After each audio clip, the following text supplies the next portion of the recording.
మహారాష్ట్రకు చెందిన తుకారాం ముండే ప్రయాణం ఒక సాదాసీదా అధికారి కథ కాదు. అది వ్యవస్థతో ఒక వ్యక్తి చేసిన నిరంతర పోరాటం. ఆయన జీవితంలో లోతైన మలుపులు, సవాళ్లు ఇక్కడ ఉన్నాయి.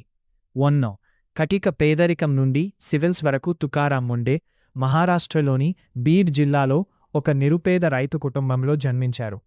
ఆయన చిన్నతనంలో పరిస్థితి ఎంత దారుణంగా ఉండేదంటే స్కూలు అయిపోయాక రోడ్డు పక్కన కూర్చుని కూరగాయలు అమ్మేవారు. ఆయన గ్రామానికి కనీసం బస్సు సౌకర్యం కూడా ఉండేది కాదు. కాని తన తండ్రి పడుతున్న కష్టం చూసి వ్యవస్థలో మార్పు రావాలంటే అధికారిని కావాలి అని నిర్ణయించుకున్నారు. ఎటువంటి కోచింగ్ లేకుండా కేవలం సొంత కృషితో 2005లో యూపీఎస్సీలో 20వ ర్యాంక్ సాధించి ఐఏఎస్ అయ్యారు.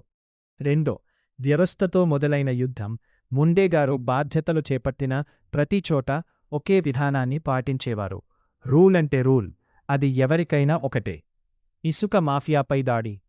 సోలాపూర్లో కలెక్టర్గా ఉన్నప్పుడు ప్రాణాలకు తెగించి ఇసుక మాఫియా అక్రమాలను అడ్డుకున్నారు.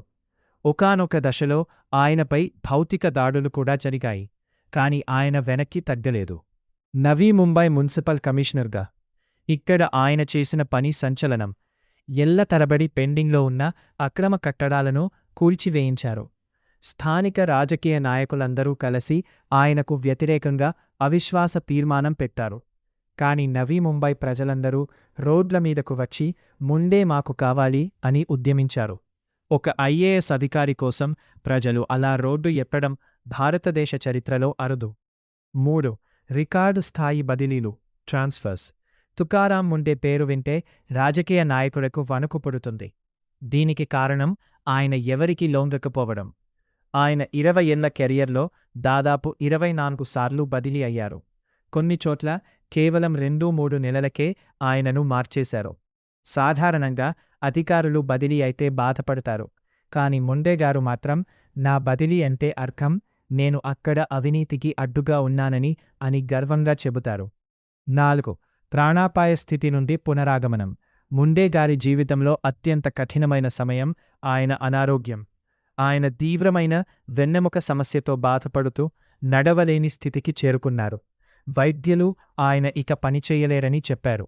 కాని తన విల్ పవర్తో కేవలం కొన్ని నెలల్లోనే కోలుకుని మళ్లీ విధుల్లో చేరి అందరినీ ఆశ్చర్యపరిచారు. 5 ఆయన వ్యక్తిత్వం, డీప్ ఇన్సైట్. తుకారాం ముండే గురించి 3 ముఖ్యమైన విషయాలు తెలుసుకోవాలి. సమయపాలన. ఆయన ఆఫీసుకు ఒక్క నిమిషం ఆలస్యంగా వెళ్లరు. ఇతరులను వెళ్లనివ్వరు.